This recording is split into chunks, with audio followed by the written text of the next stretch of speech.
कल तक ਆਪਾਂ 21 नंबर पौड़ी ਅਤੇ ਸ਼ਲੋਕਾਂ ਤੱਕ ਵਿਚਾਰ ਨੂੰ ਸਮਝਣ ਦਾ ਯਤਨ ਕੀਤਾ ਸੀ। 22 ਨੰਬਰ ਪੌੜੀ ਦੇ ਕੇਂਦਰੀ ਭਾਵ ਦੇ ਵਿੱਚ ਧੰਨ ਸ਼੍ਰੀ ਗੁਰੂ ਨਾਨਕ ਸਾਹਿਬ ਮਹਾਰਾਜ ਜੀ ਨੇ ਫਰਮਾਇਆ ਹੈ, ਜਿਸ ਦਾ ਦਿੱਤਾ ਖਾਵਣਾ ਤਿਸ ਕਹੀਐ ਸ਼ਾਬਾਸ਼, ਨਾਨਕ ਹੁਕਮ ਨ ਚੱਲਈ ਨਾਲ ਖਸਮ ਚੱਲੈ ਅਰਦਾਸ। ਸੇਵਕ ਦੀ ਅਤੇ ਮਾਲਕ ਦੀ ਆਪਸ ਦੇ ਵਿੱਚ ਕਿਸ ਤਰ੍ਹਾਂ ਦੀ ਅੰਡਰਸਟੈਂਡਿੰਗ ਹੋਣੀ ਚਾਹੀਦੀ ਹੈ, ਕਿਸ ਤਰ੍ਹਾਂ ਦਾ ਰਿਸ਼ਤਾ ਹੋਣਾ ਚਾਹੀਦਾ ਹੈ ਮਾਲਕ ਦਾ ਅਤੇ ਸੇਵਕ ਦਾ। ਜਾਂ ਆਪਾਂ ਕਹਿ ਲਈਏ ਕਿ ਇਸ ਪਾਵਨ ਪੌੜੀ ਦੇ ਵਿੱਚ ਧੰਨ ਸ਼੍ਰੀ ਗੁਰੂ ਨਾਨਕ ਸਾਹਿਬ ਮਹਾਰਾਜ ਜੀ ਨੇ ਸੇਵਕ ਦੀ ਪਰਿਭਾਸ਼ਾ ਸਾਨੂੰ ਸਮਝਾਈ ਹੈ। ਜਿਸ ਦਾ ਦਿੱਤਾ ਖਾਵਣਾ ਤਿਸ ਕਹੀਐ ਸ਼ਾਬਾਸ਼, ਨਾਨਕ ਹੁਕਮ ਨ ਚੱਲਈ ਨਾਲ ਖਸਮ ਚੱਲੈ ਅਰਦਾਸ। ਧੰਨ ਸ਼੍ਰੀ ਗੁਰੂ ਨਾਨਕ ਸਾਹਿਬ ਮਹਾਰਾਜ ਜੀ ਨੇ ਫਰਮਾਇਆ ਹੈ, ਨਾਨਕ ਜਿਸ ਮਾਲਕ ਦਾ ਦਿੱਤਾ ਖਾਈਏ ਉਸ ਦੀ ਵਡਿਆਈ ਕਰਨੀ ਚਾਹੀਦੀ ਹੈ, ਉਸ ਦੀ ਸਿਫਤੋ ਸਲਾਹ ਕਰਨੀ ਚਾਹੀਦੀ ਹੈ। ਮਾਲਕ ਉੱਤੇ ਹੁਕਮ ਨਹੀਂ ਕੀਤਾ ਜਾ ਸਕਦਾ, ਮਾਲਕ ਦੇ ਅੱਗੇ ਅਰਦਾਸ ਕਰਨੀ ਹੀ ਫੱਬਦੀ ਹੈ। ਹੁਣ ਇੱਥੇ ਪਾਵਨ ਵਚਨ ਹਨ, ਜਿਸ ਦਾ ਦਿੱਤਾ ਖਾਵਣਾ। ਹੁਣ ਆਪਾਂ ਇਸ ਪੌੜੀ ਨੂੰ ਸਮਝਣ ਦਾ ਯਤਨ ਕਰਨਾ ਹੈ। ਇੱਕ ਰਿਜ਼ਕ ਹੈ ਸਰੀਰ ਦਾ, ਇੱਕ ਰਿਜ਼ਕ ਹੈ ਜਿੰਦ ਦਾ। ਹੁਣ ਕਿਵੇਂ, ਜਦੋਂ ਆਪਾਂ ਧੰਨ ਸ਼੍ਰੀ ਗੁਰੂ ਗ੍ਰੰਥ ਸਾਹਿਬ ਮਹਾਰਾਜ ਜੀ ਦੀ ਪਾਵਨ ਬਾਣੀ ਨੂੰ ਪੜ੍ਹਦੇ ਹਾਂ ਤਾਂ ਉੱਥੇ ਪਾਵਨ ਵਚਨ ਹਨ, ਜਿਨ ਜੀਉ ਦੀਆ ਸੋ ਰਿਜ਼ਕ ਅੰਬਰਾਵੇ, ਸਭ ਕੱਢ ਭੀਤਰ ਹਾੜ ਚਲਾਵੇ। ਜੇਕਰ ਆਪਾਂ ਸਰੀਰਕ ਰਿਜ਼ਕ ਦੀ ਗੱਲ ਕਰੀਏ ਨਾ, ਇਹ ਬੰਦਾ ਮਿਹਨਤ ਕਰਕੇ ਘੱਟ ਤੇ ਵੱਧ ਕਮਾ ਸਕਦਾ ਹੈ। ਹੁਣ ਆਮ ਹੀ ਸਮਾਜ ਵਿੱਚ ਵੇਖ ਲਈਏ, ਜਿਨ੍ਹਾਂ ਦੇ ਦਾਦੇ ਪੜਦਾਦਿਆਂ ਦੇ ਕੋਲ ਚੰਗੇ ਘਰ, ਚੰਗੇ ਸਾਧਨ ਨਹੀਂ ਸੀ, ਚੰਗੀ ਐਜੂਕੇਸ਼ਨ ਨਹੀਂ ਸੀ, ਮਿਹਨਤ ਕੀਤੀ, ਉਹਨਾਂ ਨੇ ਚੰਗੇ ਘਰ-ਬਾਰ ਵੀ ਬਣਾਏ, ਜ਼ਮੀਨਾਂ ਜਾਇਦਾਦਾਂ ਵੀ ਬਣਾਈਆਂ, ਚੰਗੇ ਸਾਧਨ ਵੀ ਖਰੀਦੇ ਨੇ। ਬੰਦਾ ਮਿਹਨਤ ਕਰਦਾ ਹੈ, ਤਰੱਕੀ ਕੀਤੀ ਹੈ ਤੇ ਕਰਦਾ ਰਹੇਗਾ। ਇਹ ਹੈ ਸਰੀਰਕ ਰਿਜ਼ਕ ਦੀ ਗੱਲ ਕਿ ਬੰਦਾ ਮਿਹਨਤ ਕਰਕੇ ਘੱਟ ਤੇ ਵੱਧ ਕਮਾ ਸਕਦਾ ਹੈ। ਹੁਣ ਇੱਥੇ ਜੇਕਰ ਅਸੀਂ ਕਹੀਏ ਕਿ ਅਕਾਲ ਪੁਰਖ ਨੇ ਇੱਕ ਬੰਦੇ ਨੂੰ ਜ਼ਮੀਨ ਜਾਇਦਾਦ ਜ਼ਿਆਦਾ ਦੇ ਦਿੱਤੀ ਹੈ, ਦੂਜੇ ਨੂੰ ਘੱਟ ਦਿੱਤੀ ਹੈ। ਹੁਣ ਦੇਖੋ, ਇੱਕ ਇਹੋ ਜਿਹਾ ਬੰਦਾ ਹੈ ਜਿਹੜਾ ਜੰਮਦਾ ਹੈ ਤੇ ਉਹਦੇ ਸਰਾਣੇ 36 ਪ੍ਰਕਾਰ ਦੇ ਪਦਾਰਥ ਪਾਏ ਨੇ, 36 ਪ੍ਰਕਾਰ ਦੇ। ਇੱਕ ਉਹ ਹੈ ਜੋ ਜੰਮਦਾ ਹੀ ਗਰੀਬ ਹੈ। ਹੁਣ ਜੇਕਰ ਅਸੀਂ ਕਹੀਏ ਕਿ ਜਿਹੜੇ ਸਰੀਰਕ ਪਦਾਰਥ ਨੇ ਜਾਂ ਸਰੀਰਕ ਰਿਜ਼ਕ ਹੈ, ਇਹ ਵੀ ਅਕਾਲ ਪੁਰਖ ਪਰਮਾਤਮਾ ਹੀ ਦੇ ਰਿਹਾ। ਹਾਂ, ਉਹਦੇ ਸਿਸਟਮ ਵਿੱਚ ਹੈ ਸਭ ਕੁਝ, ਬੰਦਾ ਮਿਹਨਤ ਕਰੇਗਾ ਤੇ ਕਮਾ ਸਕਦਾ ਹੈ। ਹੁਣ ਦੇਖੋ, ਕਈ ਇਹੋ ਜਿਹੇ ਵੀ ਨੇ ਕਿ ਜਿਨ੍ਹਾਂ ਦੇ ਕੋਲ 200-200 ਕਿੱਲਾ ਜ਼ਮੀਨ ਹੈ ਪਰ ਘਰਾਂ ਦੇ ਵਿੱਚ ਬਰਕਤ ਨਹੀਂ ਹੈ, ਕਿਉਂਕਿ ਐਬ ਨਸ਼ੇ ਨੇ ਲਾ ਲਏ ਉਹਨਾਂ ਨੇ ਆਪਣੇ ਆਪ ਨੂੰ। ਪਰ ਇੱਕ ਉਹ ਘਰ ਵੀ ਹੈ ਜਿਹਦੇ ਕੋਲ 4 ਕਿੱਲੇ ਜ਼ਮੀਨ ਹੈ, ਘਰ ਦੇ ਵਿੱਚ ਬਰਕਤ ਹੈ, ਕਿਉਂਕਿ ਕੋਈ ਐਬ ਨਹੀਂ ਹੈ। ਹੁਣ ਜੇਕਰ ਅਸੀਂ ਇਹ ਕਹੀਏ ਕਿ ਪਰਮਾਤਮਾ ਨੇ ਕਿਸੇ ਨੂੰ ਗਰੀਬ ਤੇ ਕਿਸੇ ਨੂੰ ਅਮੀਰ ਬਣਾਇਆ ਹੈ ਤਾਂ ਬੰਦਾ ਦੇ ਵਿੱਚੋਂ ਬਰੀ ਹੋ ਗਿਆ, ਫਿਰ ਬੰਦਾ ਵਿੱਚੋਂ ਬਰੀ ਹੋ ਜਾਂਦਾ ਹੈ। ਹੁਣ ਇੱਥੇ ਜਿਹੜੀ ਗੱਲ ਧੰਨ ਸ਼੍ਰੀ ਗੁਰੂ ਨਾਨਕ ਸਾਹਿਬ ਮਹਾਰਾਜ ਨੇ ਕੀਤੀ ਹੈ ਨਾ, ਜਿਸ ਦਾ ਦਿੱਤਾ ਖਾਵਣਾ ਤਿਸ ਕਹੀਐ ਸ਼ਾਬਾਸ਼, ਇਹ ਜਿੰਦ ਦੇ ਰਿਜ਼ਕ ਦੀ ਗੱਲ ਹੋ ਰਹੀ ਹੈ। ਜਿੰਦ ਦਾ ਰਿਜ਼ਕ ਕਿਹੜਾ? ਸਤ, ਸੰਤੋਖ, ਦਇਆ, ਧਰਮ, ਇਹ ਗੁਣ ਨੇ ਜਿਹੜੇ, ਇਹ ਹੈ ਜਿੰਦ ਦਾ ਰਿਜ਼ਕ। ਆਪਾਂ ਪਾਵਨ ਬਚਨ ਗੁਰਬਾਣੀ ਵਿੱਚੋਂ ਪੜ੍ਹੇ, ਜਿਨ ਜੀਉ ਦੀਆ ਸੋ ਰਿਜ਼ਕ ਅੰਬਰਾਵੇ, ਸਭ ਘਟ ਭੀਤਰ ਹਾੜ ਚਲਾਵੇ, ਕਰ ਬੰਦਗੀ ਛਾੜ ਮੈਂ ਮੇਰਾ ਹਿਰਦੈ ਨਾਮ ਸਮਾਰ ਸੋਇਰਾ। ਕਿ ਜਿਨ ਜੀਉ ਦੀਆ, ਜਿਹਨੇ ਜਿਨ ਦਿੱਤੀ ਹੈ, ਸੋ ਰਿਜ਼ਕ ਅੰਬਰਾਵੇ, ਉਹ ਰਿਜ਼ਕ ਕਿਹੜਾ? ਉਹ ਹੈ ਗੁਣਾਂ ਦਾ ਰਿਜ਼ਕ। ਸਾਰੇ ਅੰਦਰ ਹੈ, ਗੁਰੂ ਦੇ ਬਾਰੇ ਜਾਣਕਾਰੀ ਦਿੰਦਾ ਹੈ। ਆਪਾਂ ਗੁਰਬਾਣੀ ਵਿੱਚੋਂ ਪੜ੍ਹਦੇ ਹਾਂ, ਦੱਦਾ ਦਾਤਾ ਏਕ ਹੈ, ਸਭ ਕੋ ਦੇਵਨਹਾਰ, ਦਿਨ ਦੀ ਤੋਟ ਨਾ ਆਵੇ, ਅਗਣਤ ਭਰੇ ਭੰਡਾਰ। ਗੁਣਾਂ ਦੀ ਗੱਲ ਕੀਤੀ ਗਈ ਹੈ, ਜਿੰਦਾ ਰਿਜ਼ਕ ਹੈ ਗੁਣ। ਜਿਨ ਜੀਉ ਦੀਆ ਸੋ ਰਿਜ਼ਕ ਅੰਬਰਾਵੇ, ਅੱਗੇ ਇਸ ਗੱਲ ਨੂੰ ਕਲੀਅਰ ਕਰ ਦਿੱਤਾ, ਸਭ ਘਟ ਭੀਤਰ ਹਾੜ ਚਲਾਵੇ। ਕੋਈ ਬਾਹਰੋਂ ਰਿਜ਼ਕ ਨਹੀਂ ਆ ਰਿਹਾ। ਪਾਤਸ਼ਾਹ ਜੀ ਨੇ ਆਖਿਆ ਅੰਦਰ ਹੀ ਹੈ ਰਿਜ਼ਕ, ਬਾਹਰੋਂ ਰਿਜ਼ਕ ਆਉਣ ਦੀ ਗੱਲ ਨਹੀਂ ਕੀਤੀ ਹੈ। ਪਰ ਜਿਹੜਾ ਸਰੀਰਕ ਰਿਜ਼ਕ ਹੈ, ਆਪਾਂ ਪਹਿਲਾਂ ਸਮਝਦੇ ਹਾਂ कि बंदा मेहनत करके घट ते वध कमा सकता है, पर जिहड़ा जिंद दा रिज़क सबना दे कोल है, गुरु जानकारी दिंदा इस दे बारे। गुरु नानक साहिब महाराज जी ने फरमाया है, जिस दा दिता खावना तिस कहिए शाबाश। जिस अकाल पुरख दे दिते हुए गुण असीं वरतदे हां, जिस दा दिता खावना तिस कहिए शाबाश। जेकर असीं इस पावन पंक्ति नूं समाज ਦੇ ਵਿੱਚ ਟਿਕਾ ਕੇ ਵੇਖੀਏ, ਜਿਹਦਾ ਦਿੱਤਾ ਖਾਂਦੇ ਹਾਂ ਜਿਸ ਮਾਲਕ ਦਾ, ਉਸ ਦਾ ਧੰਨਵਾਦ ਥੈਂਕਸ ਕਰਨਾ ਤਾਂ ਬਣਦਾ ਹੈ। ਹੁਣ ਬਾਹਰਲੇ ਮੁਲਕਾਂ ਦੀ ਗੱਲ ਕਰੀਏ, ਜਦੋਂ ਲੋੜ ਪੈਂਦੀ ਹੈ ਨਾ, ਜਿਨ੍ਹਾਂ ਨੂੰ ਵਿਦੇਸ਼ਾਂ ਦੇ ਵਿੱਚ ਸਹੂਲਤਾਂ ਮਿਲਦੀਆਂ ਨੇ, ਚੰਗੀ ਐਜੂਕੇਸ਼ਨ ਮਿਲਦੀ ਹੈ, ਚੰਗੇ ਸਾਧਨ ਪ੍ਰਾਪਤ ਹੁੰਦੇ ਨੇ, ਲੋੜ ਪੈਣ 'ਤੇ ਉਹਨਾਂ ਕੰਟਰੀਆਂ ਦਾ ਬੰਦੇ ਧੰਨਵਾਦ ਵੀ ਕਰਦੇ ਨੇ। ਹੁਣ ਜੇਕਰ ਸਿਰਫ ਜ਼ੁਬਾਨ ਤੋਂ ਧੰਨਵਾਦ ਕਰਦੇ ਨੇ कि इस कंट्री का धन्यवाद है, इन्होंने चंगा सानू रिज़क दिता है, चंगी एजुकेशन दी है, चंगी इत्थे पढ़ाई सी, चंगियां सहूलतां सी, इस तरह नहीं। उस विदेश उस मुल्क के जिहड़े असूल ने, जिहड़े निज़म ने, उन्होंने फॉलो करना पवेगा। असल दे विच ये वडियाई है। हुण इत्थे धन श्री गुरु नानक साहिब महाराज जी ने फरमाया है, जिस दा दिता खावना, किहड़ा रिज़क सानू प्राप्त हो रहा है गुणां दा, जिस दा दिता खावना तिस कहिए शाबाश। उसकी वडियाई करनी चाहिए है। हुण मालक की वडियाई की है, उसके हुक्म दे विच चलना शुरू कर देना, यही अकाल पुरख की वडियाई है। अकाल पुरख के हुक्मां नूं समझ के हुक्म के अंदर चलना जो बंदा शुरू करता है, ये अकाल पुरख की वडियाई है। हुण बंदा अकाल पुरख का धन्नवाद कर दे कि तुहाडा धन्नवाद है, तुसीं सानूं सोहना शरीर बख्शिया, सोहने भैन भरा माँ प्यो बख्शे ने, पर हुक्म तो मुनकर हो जाए उसनूं सेवक नहीं कहा जाता, उसनूं वडियाई नहीं कहा जा सकता। वडियाई असल दे विच अकाल पुरख की ये है कि अकाल पुरख के हुक्म नूं उपदेश नूं समझ के अपना जीवन मनुख जदों बसर करता है। जिस दा दिता खावना, हे नानक जिस मालक का दिता खाइए, उसका धन्नवाद करना चाहिए, उसकी वडियाई करनी चाहिए है। नानक हुक्म न चले नाल खसम चले अरदास। उस मालक अकाल पुरख के अगे हुक्म नहीं चल सकता, बंदा हुक्म चलावे। पर अज देखी जिहड़ियां साड़ियां अरदासां भी हो रही हैं, ये हुक्म ही है गुरु ते। बंदा सवेरे गुरुद्वारे जदों आउंदा है, गुरु की ड्यूटी लाउण आउंदा है कि आ काम साडा करदे आ जे तां असीं तुहाडा आ काम कर देंगे। जेकर पुੱਤ जाम पिया तां असीं ते कोठा पा देना, जेकर धी जाम पई फिर कोई इत्थे बिल्डिंग दे विच असीं हिस्सा नहीं पावांगे। जेकर साडा मुंडा विदेश चला गया, असीं इत्थे चंदोआ चढ़ा के जावांगे। जेकर साडा धी पेपरां दे विच पास हो गई, असीं इत्थे आके नवां चौर चढ़ा के जावांगे। पहला साडा काम करो, फिर असीं आ काम करांगे। कि असीं गुरु ते हुक्म नहीं अपना चला रहे। जिस तरह घर दे विच कोई बजुर्ग मुखी जदों शहर नूं जावे ना, घर वाले सारे कहंदे ने कि आ भी चीज़ साडी लई आए जे, आ भी लई आए जे। एक लंबी लिस्ट है जिहड़ी उस मुखी नूं फड़ाई जाती है। इसी तरह अज हो रहा है, बंदा गुरुद्वारे आउंदा मनुख लिस्टां तैयार कीतियां ने, आ साडा काम करदे आ, जे सुखमनी साहिब दा पाठ करा देंगे, साडा बच्चा पेपरां दे विच पास हो जाए। बच्चा सारा साल पेपरां दे विच पढ़िया नहीं, जदों स्कूल जा रहे स्टडी कीती नहीं, तो हुण आके असीं गुरु दे कोल अरदासां करिए कि साडा बच्चा पेपरां दे विच पास हो जाए। इस तरह तो नहीं ना, मेहनत करनी पैनी है। जिहड़े बच्चे मेहनत करते हैं वो पास ही हो जाने चंगे नंबरां तो पेपरां दे विच। हुण गुरु नानक साहिब महाराज ने आख्या, नानक हुक्म न चले। उस मालक के अगे हुक्म नहीं चलता, उसके अगे अरदास करनी फबदी। अरदास की होवे कि हे मालक अकाल पुरख जी, तुहाडे हुक्म दे विच चलना मैनूं आ जावे, तुहाडे हुक्म के मुताबिक, तुहाडे उपदेश के मुताबिक मैनूं जीवन बसर करना आ जाए। जिसनूं गुरबाणी विच आखिया सी, कुदरत कवन कहाँ विचार, वारिया न जावां एक बार, जो तुध भावै साई भली कार, तुम सदा सलामत निरंकार।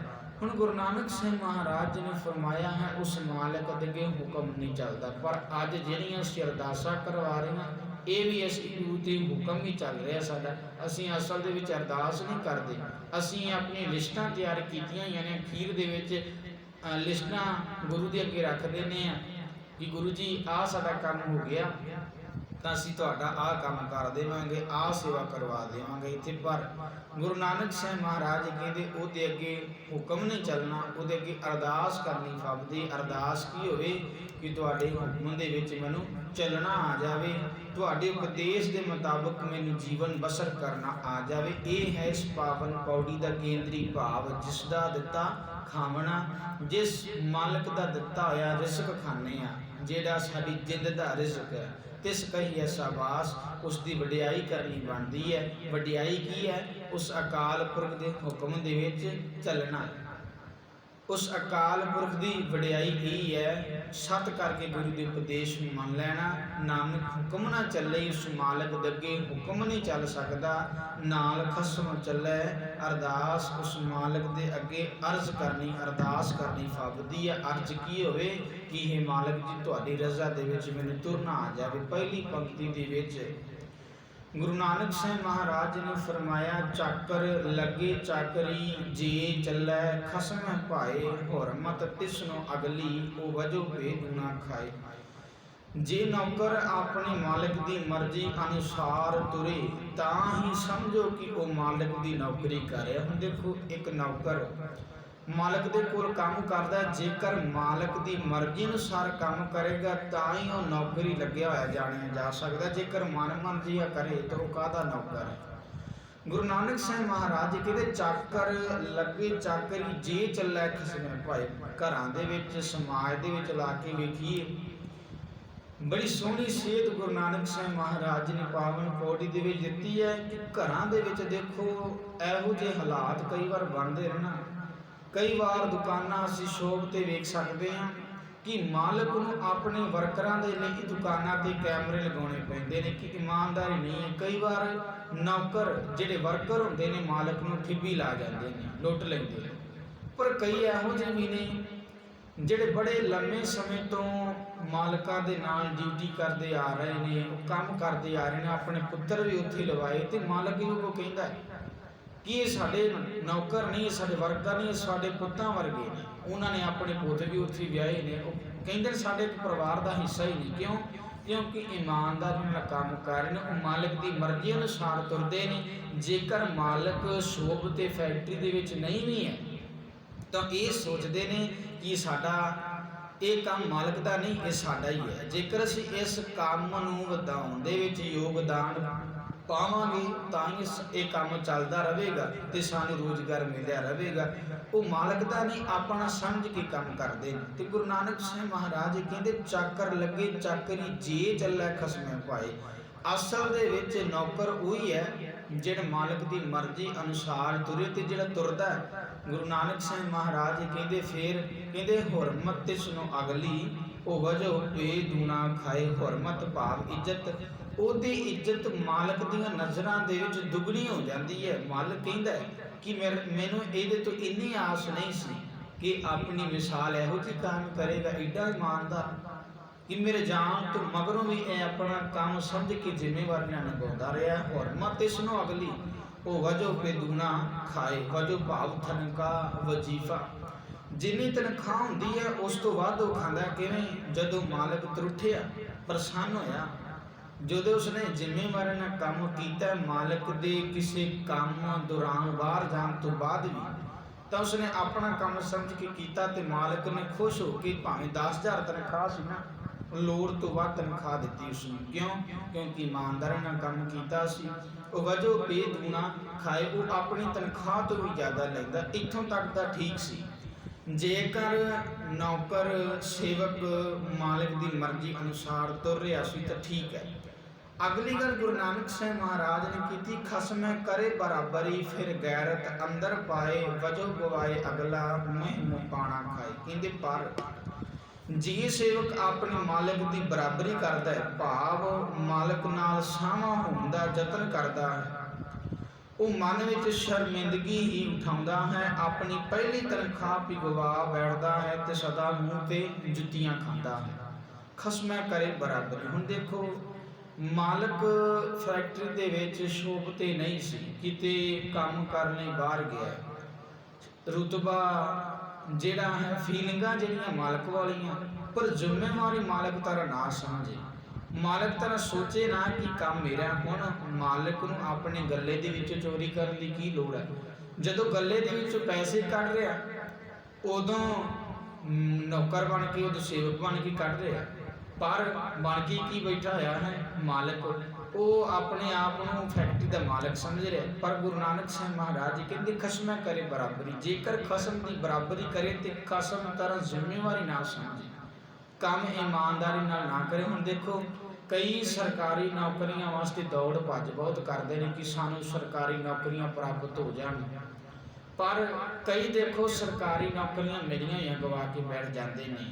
कई सरकारी डॉक्टर होंगे ने जो छापे वजते हैं उत्थे मिलते ही नहीं है, वो कितने होर ही अपना प्राइवेट ही काम शुरू करके बैठे, तनख्वाह सरकारी लेंदे ने तो नाल होर काम भी कीते जाते हैं। फिर वो अपनी सरकारी नौकरी गवा किसी भी किते नाल संबंध असी ला के वेख लीए, चाहे टीचर है, टीचर ईमानदारी नाल काम नहीं कर रहा तो वह अपनी नौकरी गवा बैठता, चाहे वह सरकारी है। गुरु नानक साहब महाराज कहते खसम करे बराबरी फिर गैरत अंदर पाए। जदों जिम्मेवारी ना काम ना समझना तो फीलिंगा गुरु वालियां लैनियां जो देखो किन्ने पैदा हो गए, जिहड़े खसम की अकाल पुरख की बराबरी कर रहे हैं, गुरु ग्रंथ साहब महाराज के बराबर गद्दियां आसन ला के बैठे ने, फीलिंगा गुरुआं वालियां जड़ियां लै रहे हैं। एक है गुरु की तरह सोचना तो एक गुरु ही बना अपने आप को मन के बह जाना।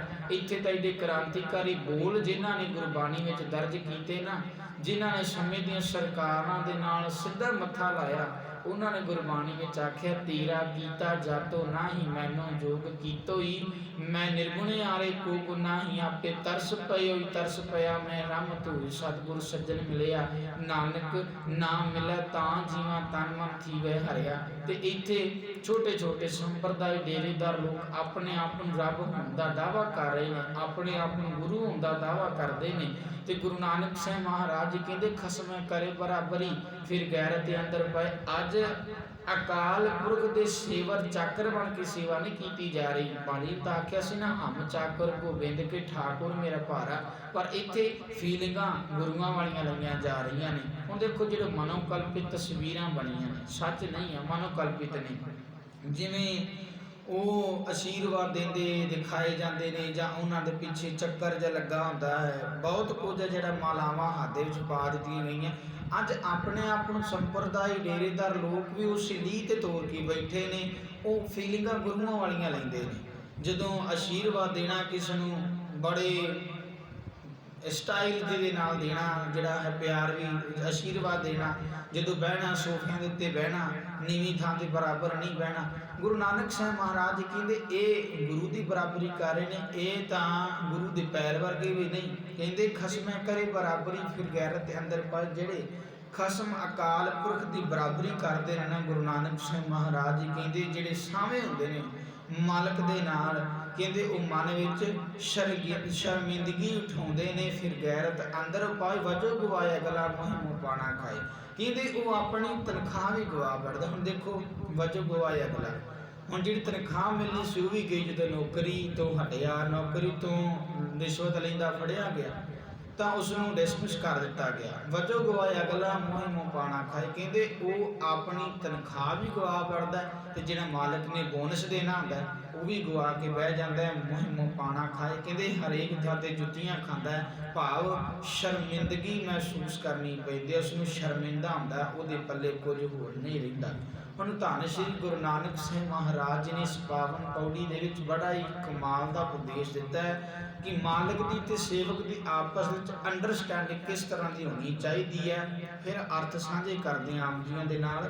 चाकर लगे चाकरी जे चले खसम पाए, असल दे विच नौकरी लगा है वही सेवक कहा जा सकता है जिहड़ा मालिक की मर्जी अनुसार तुरे। हुण जेकर असी मालिक अकाल पुरख की मर्जी अनुसार तुरते हैं तो ही असी सेवक हाँ, जेकर अपनी मन मर्जियां करिए तो असी सेवक नहीं अखवाए जा सकते। हुरमत सुनो अगली वजो भी दूना खाए, फिर इज्जत भी दुगनी हो जाती है। वजो भी दूना खाए, तनख्वाह तो वाधा जिहड़ा वो पैसे कह लीए आपां जां वो दुगनी तनख्वाह प्राप्त करता। पर दूजी गल नाल ही कीती है, दो सेवकां की गल की। कहते एक वो है जिहड़ा मालिक की मर्जी अनुसार काम करता है, वो ठीक है, ਉਹ ਇੱਜ਼ਤ ਵੀ ਦੁੱਗਣੀ ਬਣਾ ਲੈਂਦਾ। ਪਰ ਦੂਜਾ ਉਹ ਖਸਮੇ ਕਰੇ ਬਰਾਬਰੀ, ਜਿਹੜੀ ਮਾਲਕ ਦੀ ਬਰਾਬਰੀ ਕਰਨੀ ਸ਼ੁਰੂ ਕਰ ਦੇਵੇ, ਖਸਮੇ ਕਰੇ ਬਰਾਬਰੀ, ਫਿਰ ਗੈਰਤ ਅੰਦਰ ਪਾਏ, ਉਹ ਫਿਰ ਹਰੇਕ ਥਾਂ ਤੇ ਸ਼ਰਮਿੰਦਗੀ ਹੀ ਉਠਾਉਂਦਾ ਹੈ। ਵਜੋ ਗਵਾਏ ਅਗਲਾ ਮੋਹਿ ਮੋ ਪਾਣਾ ਖਾਏ, ਉਹ ਆਪਣਾ ਤਨਖਾਹ ਵੀ ਕਮਾਉਂਦਾ ਤੇ ਆਪਣਾ ਜਿਹੜਾ ਉਸ ਨੂੰ ਖੁਸ਼ ਹੋ ਕੇ ਮਾਲਕ ਨੇ ਜਿਹੜਾ ਬੋਨਸ ਵੀ ਦੇਣਾ ਸੀ ਉਹ ਵੀ ਗਵਾ ਬੈਠਦਾ ਹੈ। ਵਜੋ ਗਵਾਏ ਅਗਲਾ ਮੋਹਿ ਮੋ ਪਾਣਾ ਖਾਏ, ਹਰੇਕ ਥਾਂ ਤੇ ਜੁੱਤੀਆਂ ਖਾਂਦਾ, ਸ਼ਰਮਿੰਦਗੀ ਮਹਿਸੂਸ ਕਰਦਾ ਹੈ। ਲੋਕ ਕਹਿੰਦੇ ਨੇ ਤਾਂ ਬੰਦਾ ਮਾੜਾ, ਰਿਸ਼ਵਤਖੋਰ ਹੈ, ਇਹ ਤਾਂ ਬਲਾਤਕਾਰੀ ਹੈ, ਇਹ ਤਾਂ ਰੇਪ ਦੇ ਕੇਸ ਵਿੱਚ ਫੜਿਆ ਗਿਆ।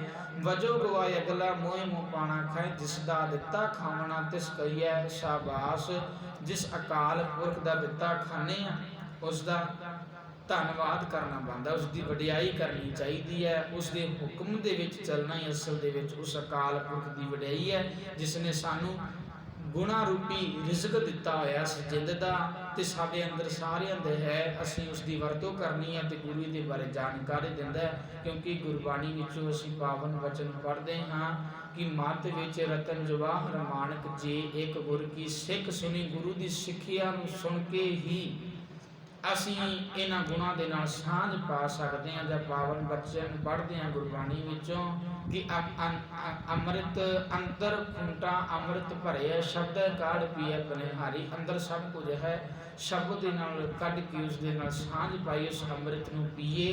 ਜਿਸ ਦਾ ਦਿੱਤਾ ਖਾਵਣਾ ਤਿਸ ਕਹੀਏ ਸ਼ਾਬਾਸ਼, ਜਿਸ ਅਕਾਲ ਪੁਰਖ ਦਾ ਦਿੱਤਾ ਖਾਂਦੇ ਆ ਉਸ ਦੀ ਵਡਿਆਈ ਕਰੀਏ। ਵਡਿਆਈ ਇਹ ਹੈ ਉਸ ਦੇ ਹੁਕਮ ਮੁਤਾਬਕ ਚੱਲਣਾ ਸ਼ੁਰੂ ਕਰ ਦਈਏ। ਨਾਨਕ ਹੁਕਮ ਨਾ ਚੱਲਈ ਨਾਲ ਖਸਮ ਚੱਲੈ, ਅਰਦਾਸ ਮਾਲਕ ਦੇ ਅੱਗੇ ਹੁਕਮ ਨਹੀਂ, ਉਸ ਦੇ ਅੱਗੇ ਅਰਦਾਸ ਕਰਨੀ ਫਬਦੀ ਹੈ। ਅੱਜ ਅਸੀਂ ਹੁਕਮ ਚਲਾਉਣਾ ਚਾਹੁੰਦੇ ਹਾਂ ਗੁਰੂ ਤੇ, ਗੁਰੂ ਦੇ ਹੁਕਮ ਨੂੰ ਉਪਦੇਸ਼ ਨੂੰ ਮੰਨਣ ਨੂੰ ਤਿਆਰ ਨਹੀਂ। ਅਰਦਾਸ ਸਾਡੀ ਕੀ ਹੋਵੇ ਕਿ ਅਕਾਲ ਪੁਰਖ ਮਾਲਕ ਜੀ ਤੁਹਾਡੇ ਹੁਕਮ ਦੇ ਵਿੱਚ, ਤੁਹਾਡੀ ਰਜ਼ਾ ਦੇ ਵਿੱਚ ਸਾਨੂੰ ਚੱਲਣਾ ਆ ਜਾਵੇ, ਅਸੀਂ ਤੁਹਾਡੇ ਉਪਦੇਸ਼ ਮੁਤਾਬਕ ਜੀਵਨ ਬਸਰ ਕਰ ਸਕੀ। ਇਹ ਅਸਲ ਦੇ ਵਿੱਚ ਅਰਦਾਸ ਹੈ। ਇਸ ਪਾਵਨ ਪੌੜੀ ਦੇ ਨਾਲ 5 ਸ਼ਲੋਕ ਆਏ ਹਨ, ਇੱਕ ਇੱਕ ਕਰਕੇ ਆਪਾਂ ਇਹਨਾਂ ਪਾਵਨ ਸ਼ਲੋਕਾਂ ਦੇ ਵਿਚਾਰ ਨੂੰ ਸਮਝਣ ਦਾ ਯਤਨ ਕਰਨਾ ਹੈ। ਬੜੇ ਸੋਹਣੇ ਤਰੀਕੇ ਦੇ ਨਾਲ ਗੁਰੂ ਨਾਨਕ ਸਾਹਿਬ ਮਹਾਰਾਜ ਜੀ ਨੇ ਇਸ ਪਾਵਨ ਪੌੜੀ ਦੇ ਵਿੱਚ ਮਾਲਕ ਤੇ ਸੇਵਕ ਦੀ ਆਪਸ ਦੇ ਵਿੱਚ ਕਿਸ ਤਰ੍ਹਾਂ ਦੀ ਅੰਡਰਸਟੈਂਡਿੰਗ ਹੋਣੀ ਚਾਹੀਦੀ ਹੈ, ਕਿਸ ਤਰ੍ਹਾਂ ਦਾ ਰਿਸ਼ਤਾ ਹੋਣਾ ਚਾਹੀਦਾ ਹੈ,